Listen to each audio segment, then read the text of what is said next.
Long ago, in southern Italy, witches were dominant, and magic was in the air. A devil queen ordered her witches to prepare a magic liquid for her to be the fastest creature ever. But Gennara secretly watched them and took the magical liquid after it was done. The witches chased Gennara when suddenly she dropped the bottle and disappeared with no trace.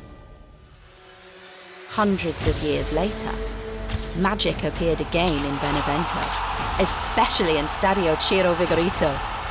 And Gennara is now the fastest witch, even without a magic stick.